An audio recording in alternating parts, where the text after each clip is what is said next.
babatan pacet. Iki dadi sumpahku. Prajurit Cirebon pancen tak benteng nuwun Pak Bintoro. Arang sapa sing witul kadangku tenggono aku. Oh, kakung pancen papan kene kowe. Lho,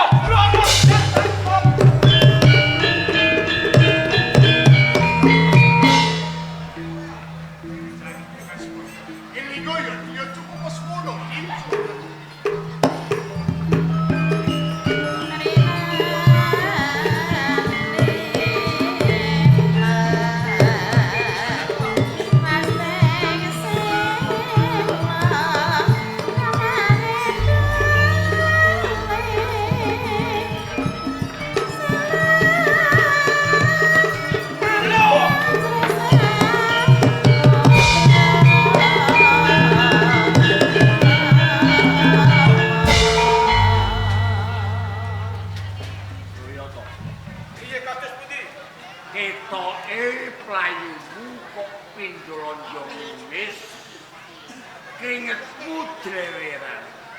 Kepiye koromat yo senggo sanane ngene. Kula cegat lampahipun. Kakang Dirgonegoro. Jebul sedaya kula Kakang Dirgonegoro balui kalian Trenggana Wangka. Sampun boten kirang-kirang anggen kula ngrepok. Anggen kula ngaras padha kalian Kakang Dipati Dirgonegoro. Ning tundhane pripun? Kula meksa dadosaken pasulayan. Nek kok ngadu atos sing balung ulet ing kulit. Kula mboten badhe mudhus. Nanging ingkang gegirisi sanget niku pusaka Brongot Setan Koper.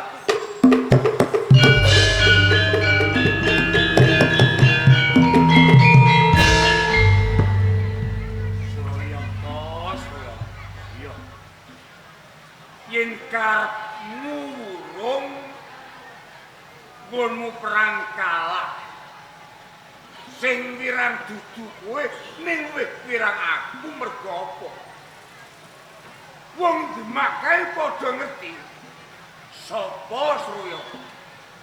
Suryata kuwi wiridan Jabar Sudik ya Sunan Kudus. Iki aku rasa wisudan Pandang iku wis diakal lan Kanjeng Sunan Giri. Hah, nggih, wis aja kuwatir. Kowe aja kuwatir. Kowe bisa dadi Sultan nang Demak.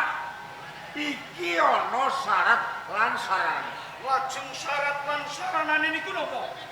Kowe kudu ngegem sifat kandel Brongot Setan Koper.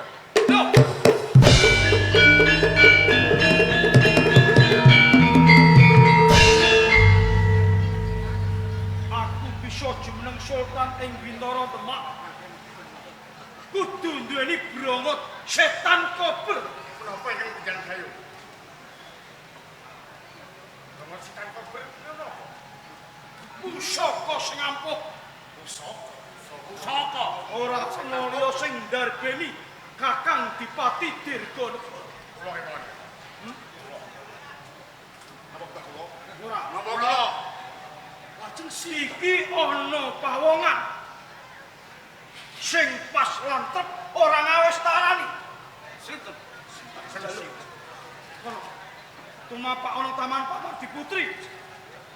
Bendahara Ratu Panggung diraoke. Oh, atuk.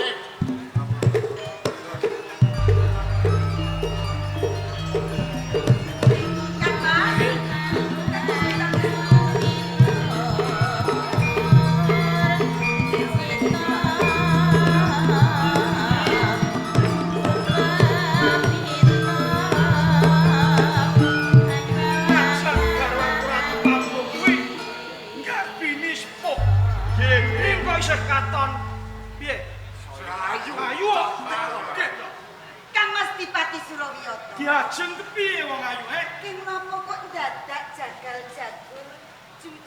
paman kaputren. Ki menapa kok mboten enggal kundur kemawon? Kondur sampun menyang kakang kalih panjenengan. kondur menyang endi wong ae? Enggal lasi. Iya. Kudune rak kaya ngono. Gandeng iki ana wigati. Wigati mligi kawan sliramu. Mula ora jeneng Moka pun kakang utusan kawan jagaan jagul. Wigatos. Iya. Lajeng menapa wigatosipun Kang Mas? Malah kula kok dereng mangertosi. Kados pikabul srengit jenenging kenah loro Kang. Dina iki sing dadi sultan dudu pun kakang nanging Trenggono diajeng. Yayi Trenggono.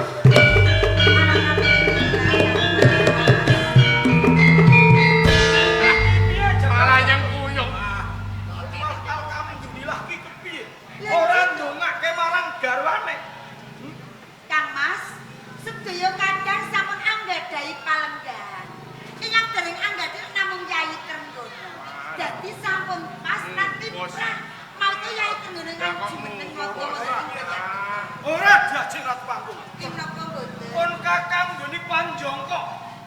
Iso ra iso pun kakang kudu dadi sultan ing Papilo.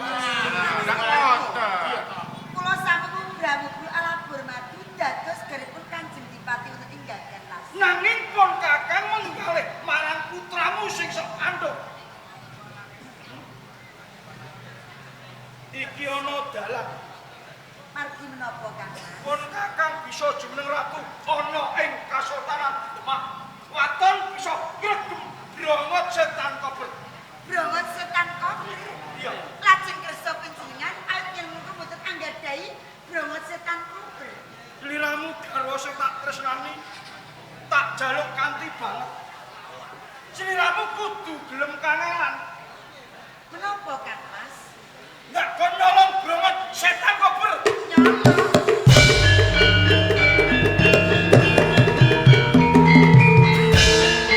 Kang Mas Dipati Surawiyata. Diajeng ratu panggung kepiye? Panjenengan utus menapa kemawon kula tansah ngestokake dawuh. Iya. Nanging yen to nak setunggal kula kedah nyolong pusaka. Iki wis cetok. Iki wis ketok kula. Nek sliramu gak tresno kawan pun kakang, iya ora? Nggih, Tresno Kang Mas. Lair kandhipun batos kula tresno kalih panjenengan. Aja ngomong bro, ana ing panggung jeneng garwa kae. Yen tresno tubuh, lahir lan batin, kuwi diperintah kakang kuwi bakal nurut. Nek apa iki kowe? Bantah. Kang Mas. Iya. Mari kula kedah nyolong pusaka kula mboten saged. Lho. Tur malih nika ingkang kakana kadang piyambak. Mboten mentala. Mula kuwi nek ora tegelan mentala nyolong anane brongot setan kober. Pun kakang ora bisa jeneng sultan. Irang isen. Isen. Pirang sagutan. Ora saguh nek ora tinggal Kang Mas. Lho. Badhe tindak pusi. Ora manut. Tindak pundi Kang Mas? golek wanita liya. Golek liyane. Lah lajeng kula kedah terus pripun? Lah sliramu tak perintah wae ndadal apa sing dadi dawuhku. Mami mboten purun. Iya. Patus dikasih kata wanita ingkang kae niku Nah, pindho dari tak sekat. Wah, sokan. Kang Mas Dipati Surawiyata. Iya. Bot-bote kula tresno kalih panjenengan. Timbang kula kecalan panjenengan Kang Mas. Pun medal saknika kula saged yen Ya. Iya. Aja wes. Kula sampun dangu mboten wangsul, kangen. Kangen ya Kang Mas, kula sagu Kang Mas Dipati Saguh ten Surawiyata.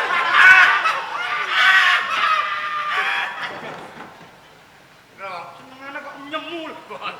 Mboten kula mboten nyemu. Nggih kangen kali bojo. Lah aku lagi seneng-senenge. Kan garwaku dadak dok. Kula derek seneng.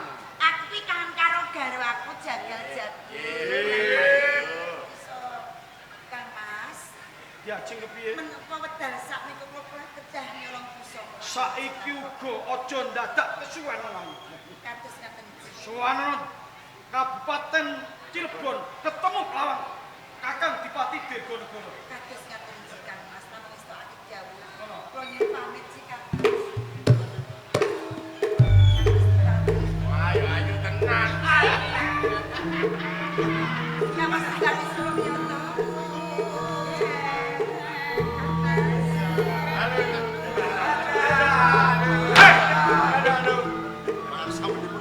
Diranti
ora dipanggil.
Sawetara ke mapan ning Cirebon. Tak ayomi. Atur nuwun kawi kados ngaten Kang Mas. Kok kaya lilih Kang. Matur suwun sanget Kang Mas. Kula paring dawuh Kang Mas. Ngasut saning ngene. Oh ngaten Cik. Ayo. Nggih Kang.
bojomu. Nanging isi kurang pas podo akuan kuwi Kanjeng. Itu menika lho Ora siap perlu mas. ora Bu. Terus tanpa berkait terus kampung. Mongko bantu lagi bobot. Sisip sembiring kurang bejane malah nyirakani dhewe.